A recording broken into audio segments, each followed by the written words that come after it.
अथ 8वां अध्याय। नारद जी बोले कि हे राजन, जलंधर ने हमारे वहां पहुंचने पर बहुत आदर सत्कार किया। फिर भक्ति भाव और श्रद्धा से पूजन करके विनती कर कहने लगा कि महाराज, कहिए आपका आगमन किस अभिप्राय से हुआ और मेरे लिए क्या आज्ञा है। हमने कहा कि दैत्यराज, मैं कैलाश पर्वत पर गया था।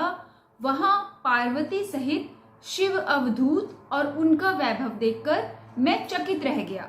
अब तीनों लोकों का भ्रमण करते हुए मैंने यहाँ आकर आपकी समृद्धि भी देखी है। आपकी और शिव की समृद्धि व वैभव में किसी प्रकार का कोई अंतर नजर नहीं आया। केवल तुम्हारा वैभव स्त्री रहित है। कामदेव के शत्रु राग रहित अंग पर भस्म लेपन करने वाले शिवजी के पास स्त्री रत्न के रूप में श्री पार्वती जी हैं। ये माना कि तुम्हारे पास भी अनेक सुंदर स्त्रियां हैं, परंतु उनमें से एक भी ऐसी नहीं है जिसकी तुलना पार्वती जी से की जा सके। अतः आपका स्त्री रहित यह अधूरा वैभव देखकर यही निश्चित हुआ कि शिव के समान सारे ब्रह्मांड में किसी का वैभव नहीं है। उनके पास एकमात्र पार्वती ऐसी स्त्री है जिसको देखकर ब्रह्मा जी ने अनेक अप्सराएं रचाई, परंतु एक भी पार्वती जी के समान नहीं है।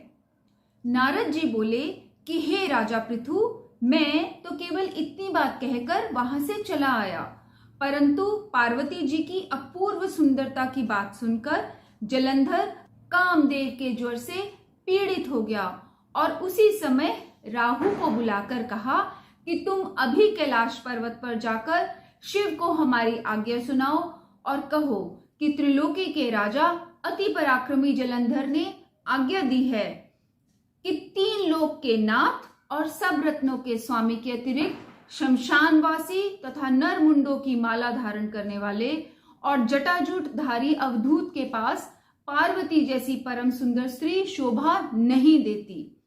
तीनों लोकों का स्वामी होने के कारण सभी रत्न मेरे पास होने चाहिए, क्योंकि पार्वती स्त्री रूप रत्न है, अतः वह मेरे पास ही शोभित हो सकती है। दैत्यराज जलंधर की आज्ञा सिरधार राहु उसी समय चंद्रमा के समान उज्जवल कैलाश पर्वत पर जा पहुंचा और अपनी भयानक दृष्टि से देदीप्यमान कैलाश पर्वत को काला कर दिया। तब भगवान शिव के द्वारपाल नंदी द्वारा रोके जाने तथा शिव के सन्मुख उपस्थित किए जाने पर राहु ने दैत्यराज जलंधर की उपरोक्त आज्ञा सुना दी। नारद जी बोले कि हे राजा पृथु, राहु की यह बात सुनते ही श्री महादेव की दोनों भ्रिकुटियां कमान के समान तन गईं। तब उनकी भौं में से एक अति भयंकर पुरुष उत्पन्न हुआ जो सिंह के समान मुंह वाला था। उसके लाल लाल अग्नि के समान विकराल नेत्र थे और उसके सारे शरीर पर बड़े बड़े बाल खड़े हुए थे। उत्पन्न होते ही वह विकराल भयंकर मुख फैलाकर राहु को खा जाने के लिए आगे बढ़ा। तो राहु भयभीत होकर कहने लगा कि हे देवों के देव महादेव जी, एक तो मैं ब्राह्मण हूं, दूसरे दूत के रूप में आया हूं, अतः आप कृपा करके मुझे मत मारिए। राहु की यह बात सुनकर भगवान शंकर ने उसको आकाश में फेंक दिया। तब वह भयंकर पुरुष राहु को छोड़कर शिव जी के पास आया और अनन्य विनय करके बोला, मैं भूखा हूं, कृपा करके मुझे कुछ खाने को दीजिए। तब शिव जी ने कहा कि तुम अपने हाथ पैरों को खाओ। शिव की आज्ञा पाते ही वह अपने हाथ पैरों सहित सारे धड़ को खा गया। जब केवल मुख ही शेष बचा, तब भगवान शंकर ने प्रसन्न होकर कहा कि तुमने मेरी आज्ञा का पालन किया है, इसलिए तुम्हारा नाम कीर्तिमुख होगा और आज से मैं तुम्हें अपना द्वारपाल नियुक्त करता हूं। पहले तुम्हारी पूजा होगी, बाद में हमारी। तुम्हारी पूजा के बिना हमारी पूजा निष्फल रहेगी। उधर राहु आकाश से बर्बर देश में जाकर गिरा राहु की ऐसी दशा सुनकर जलंधर अत्यंत क्रोधित हुआ और दैत्यों की 1 करोड़ सेना लेकर अपने पुर से ज्यों ही बाहर निकला, सामने से एक आंख वाले शुक्राचार्य और अंग भंग राहु को आते देखा। इसके अतिरिक्त और भी अनेकानेक अपशकुन हुए, परंतु यह देखकर भी वह रुका नहीं। तब वह अपार दैत्य सेना सारे आकाश में दल बादल की भांति छा गई। जब देवताओं ने दैत्यराज जलंधर को अपार सेना सहित कैलाश पर चढ़ाई करते देखा तो चुपचाप इसकी सूचना शिवजी को दी। खबर पाते ही शिवजी महाराज ने ज्यों ही विष्णु भगवान का स्मरण किया, वे तत्काल स्मरण करते ही उपस्थित हो गए। तब शिवजी ने कहा, हे भगवान, आपने देवताओं को पीड़ा देने वाले इस महादैत्य को क्यों नहीं मारा?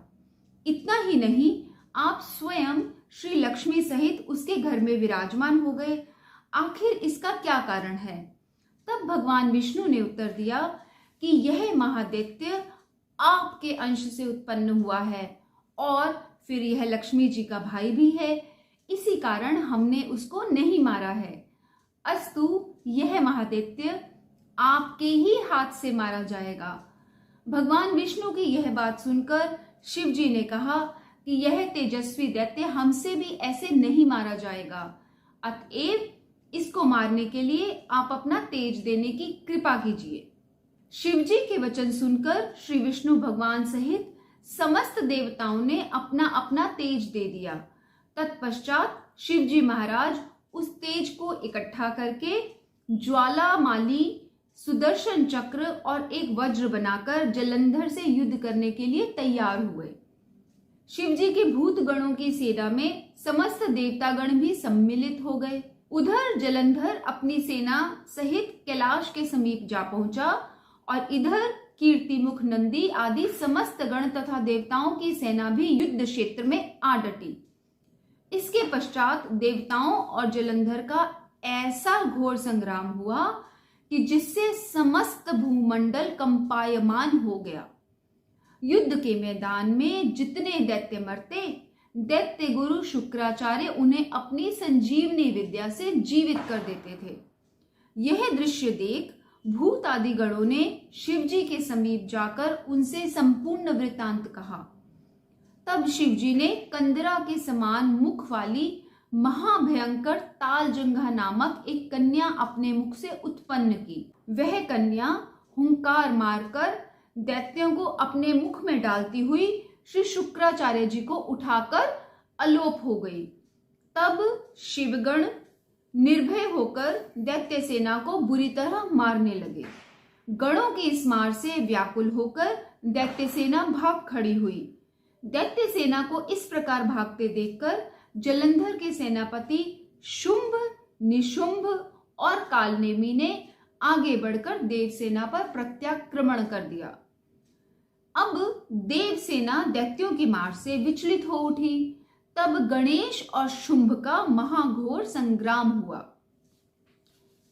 इस समय दैत्यों को पराजित होते देख जलंधर स्वयं युद्ध क्षेत्र में आया। उसे देख देव सेना की ओर से वीरभद्र ने जलंधर पर अनेक प्रहार किए।